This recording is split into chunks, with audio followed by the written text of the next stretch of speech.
The World Bank has praised Kenya for being one of the fastest growing economies in Africa. It's one of Africa's new technology and innovation hubs. But the bank has also pointed out that one of the biggest impediments to future growth is corruption. Your president has called corruption a national security threat. One report found Kenya is the third most corrupt country in the world in economic crimes. But here's the thing, a recent report by Kenya's Ethics and Anti-Corruption Commission found that 3 out of 4 Kenyans believe corruption is not only rife in their country, but has increased on your government's watch. You know what?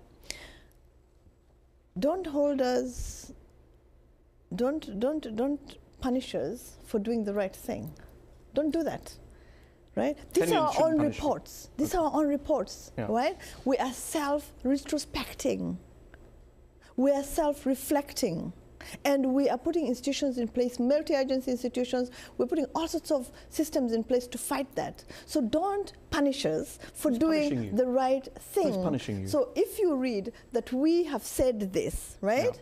Yeah? Well, you haven't said it. 3 out of 4 of your voters say that it's gone up on your watch. What's your response to that? Listen, it's a very simple question. If we are doing that, right? The reason that we have a multi-state agency, right, a task force, right, dealing with corruption, is because we recognize that we have a problem. The president is talking about it, so it's not something that we're objecting to or rejecting. It's something that we have. So do you agree with 74% of Kenyans who say corruption has gone up on your government's watch? I'm not going to talk about the percentages. I'll tell you this. I'm not asking you to talk about the percentages. I'm asking whether you agree with the majority of Kenyans. There's no country today, as we speak, right, that can tell us that they're free of corruption. Now, there are not many countries that can say that they're doing what Kenya is doing. Right, which is putting in place. You're the third most corrupt country in the world, so maybe you should be doing more, is the argument they would say. But you know what? Today I had a discussion on issues related to bad governance and things like that. And it's always, everything that happens is always two-way, right? If there's corruption in a country, one should always look to the others that are coming in as well, right? And who are offering, unreasonable commissions to get contracts. Fair enough. So we are doing what we need to do. Okay, you say you're doing what you need to do. Clean up our country, to address our challenges. Okay. Don't punish us for that. No one's punishing you. We do not want to be in a place where we are hiding figures and we're not talking about issues, because when we do... I'm simply raising an issue with the Kenyan public. When we do, then everybody else keeps hammering on it.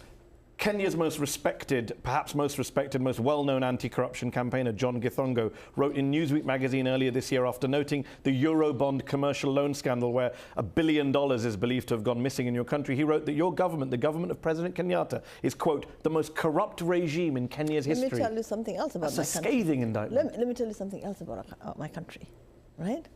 We are democratic.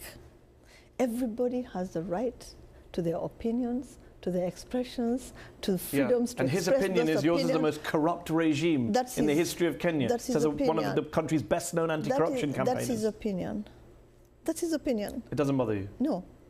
It doesn't bother me. Why doesn't it bother me? Because it's acknowledged by the government that we have a problem and we're addressing that problem. So it doesn't bother me what others say who want to make this problem much bigger in scale than it actually is. We need to address it. We need to find solutions, right? We need to do the right thing by our people, right?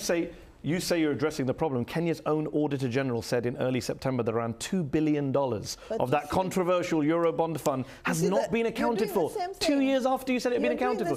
What am I doing? Asking questions you don't want to answer. The Auditor General is part of government. So? So we are being self-reflective. So that gives you an excuse to swallow up $2 billion? We're dealing with the issues. And any issue that is being self-reflective is not a way to get out of avoiding the facts. Have $2 billion gone missing in Kenya? Let me tell you, we have a multi-agency. Very simple, yes and no questions. We have $2 billion gone missing in Kenya? Agency task force. Yes or no? That is dealing with all issues that deal with corruption. Have $2 billion gone missing in Kenya? Yes or no? No. Okay. He disagrees with you, your own Auditor General. Well, it's his opinion. It's his opinion.